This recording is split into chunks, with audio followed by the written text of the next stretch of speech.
Mahal kong mga kaibigan, kumusta na kayo? Alam ko na marami sa atin ang nag-aalala sa ating kalusugan habang tayo ay tumatanda.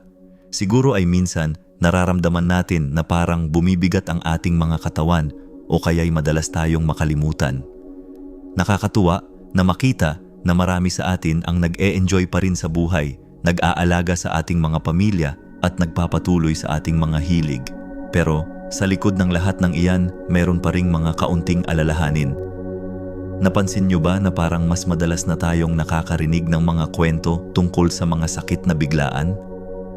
O kaya'y parang mas marami na tayong kilala na nagkakaroon ng problema sa puso o sa memorya. Ang masakit na katotohanan ay habang tumatanda tayo, mas nagiging vulnerable ang ating katawan. Nagiging mas sensitibo tayo sa mga hindi magandang epekto ng ating mga kinakain at ginagawa. Kaya naman, ngayon, pag-uusapan natin ang isang napakahalagang pagkain na siguro ay nasa mesa ninyo na ngayon. Marahil ay iniisip niyo na ang ating pinag-uusapan ay ang itlog na sikat sa Pilipinas. Pero hindi, meron pa akong mas magandang ibabahagi sa inyo. Tatalakayin natin ang isang prutas na maraming benepisyo para sa kalusugan ng ating mga senior. Pero may mga pagkakamali tayong ginagawa na pwedeng maging delikado.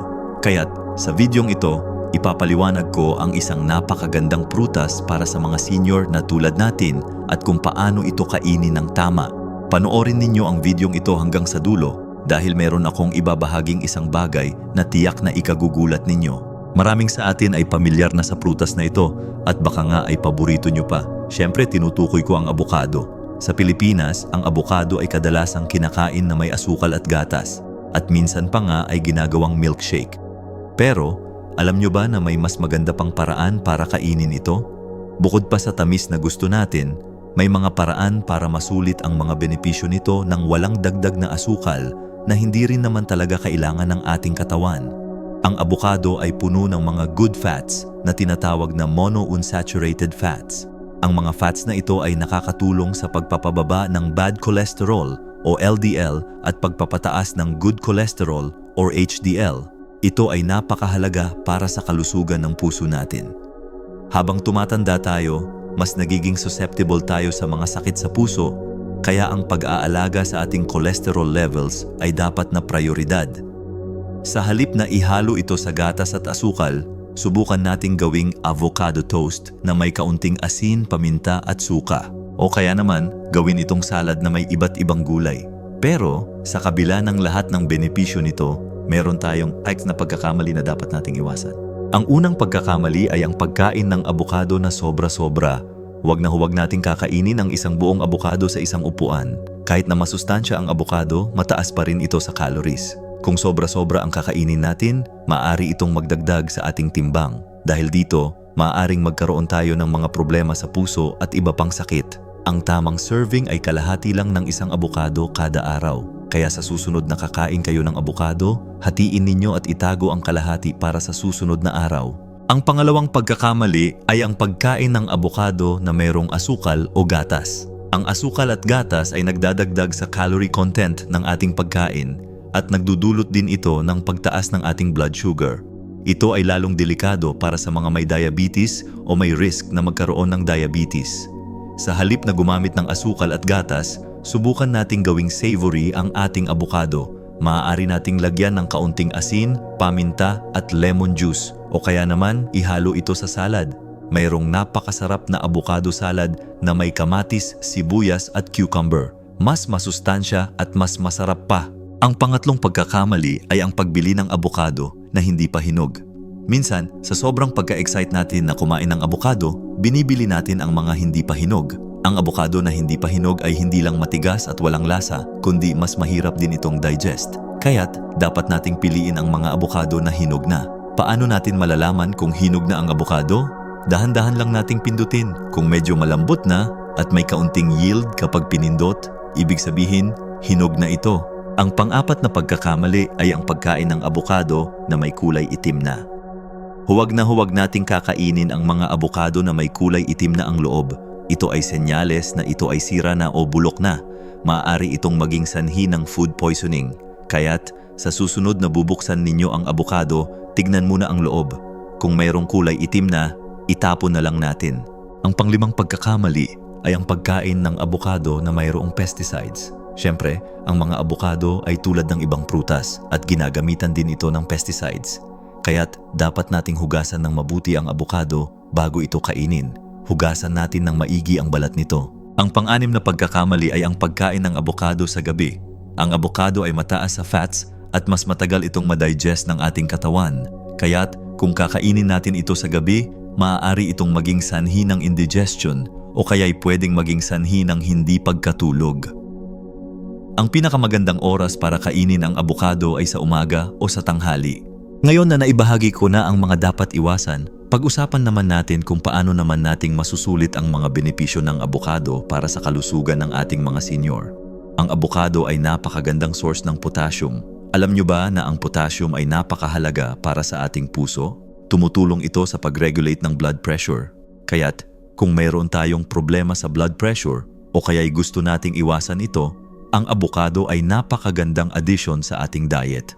Sa halip na bumili ng mga potassium supplements, mas maganda kung kukuha tayo ng potassium mula sa natural na source tulad ng abokado. Ang abokado ay mayaman din sa fiber. Ang fiber ay napakahalaga para sa ating digestion. Nakakatulong ito para maiwasan ang constipation na madalas ay problema ng mga senior.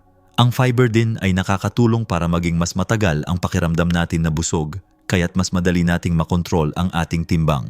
Kaya't kung gusto nating maging mas malusog ang ating digestion, kumain tayo ng abokado. Bukod pa sa mga nabanggit ko, ang abokado ay napakagandang source din ng vitamin K, vitamin C at vitamin E. Ang vitamin K ay napakahalaga para sa ating mga buto. Tumutulong ito para maging mas malakas ang ating mga buto. Ang vitamin C naman ay napakahalaga para sa ating immune system. Tumutulong ito para maiwasan natin ang mga sakit, lalo na sa panahon ngayon. Ang vitamin E naman ay isang antioxidant na tumutulong para protektahan ang ating mga cells mula sa damage. Kaya't kung gusto nating maging mas malakas ang ating immune system at maiwasan ang mga sakit, kumain tayo ng abokado. Pero paano ba natin masisiguro na masusulit natin ang mga benepisyo ng abokado? Dapat nating tandaan na ang pinakamagandang paraan ay kainin ito ng tama. Huwag nating ihalo sa asukal at gatas. Kumain tayo ng sapat na serving lang at piliin natin ang mga hinog na abokado. At ito pa, alam nyo ba na ang abokado ay napakagandang source ng folate? Ang folate ay napakahalaga para sa ating brain health. Tumutulong ito para maiwasan ang memory loss at Alzheimer's disease. Kaya't kung gusto nating maging mas matalas ang ating isipan at maiwasan ang memory loss, kumain tayo ng abokado. Ang abokado ay mayroon ding lutein na napakahalaga para sa ating mga mata. Tumutulong ito para maiwasan ang macular degeneration na madalas ay problema ng mga senior. Kaya't kung gusto nating maging mas malinaw ang ating paningin, kumain tayo ng abokado. Kaya sa madaling sabi, mahalaga ang abokado sa ating kalusugan bilang mga senior. Ito ay puno ng good fats na nagpapababa ng bad cholesterol na napakahalaga para sa ating puso. Meron din itong potassium na nagpapababa ng blood pressure at fiber na tumutulong sa digestion. Bukod pa rito, meron itong mga bitamina at minerals na nagpapalakas ng ating immune system, buto, at nagpapatalas ng ating isipan.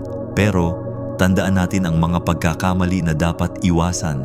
Huwag nating kakainin ang sobrang dami, huwag nating hahaluan ng asukal at gatas, at huwag tayong kakain ng abokado na may kulay itim na. Tiyakin din natin na hugasan ito ng maigi bago kainin. At ito pa, ang pinakamahalaga sa lahat, kumain tayo ng abokado sa umaga o tanghali at huwag sa gabi. Ang pag-aalaga sa ating sarili ay isang investment para sa ating kinabukasan. Ang maliliit na pagbabago sa ating diet at lifestyle ay may malaking epekto sa ating kalusugan at kaligayahan. Huwag nating isipin na huli na ang lahat. Sa bawat araw, mayroon tayong pagkakataon na maging mas malusog at mas masaya. At syempre, ang pinakamagandang gawin ay gawing masaya ang ating buhay. Mag-enjoy tayo sa ating mga pamilya, mga kaibigan at sa mga bagay na gusto nating gawin. Ang kalusugan natin ay ang ating yaman, kaya't alagaan natin ito. Kung mayroon kayong mga katanungan o gusto ninyong magbahagi ng inyong karanasan, huwag kayong mag-atubiling mag-comment sa ibaba. Gusto kong malaman ang inyong mga saloobin.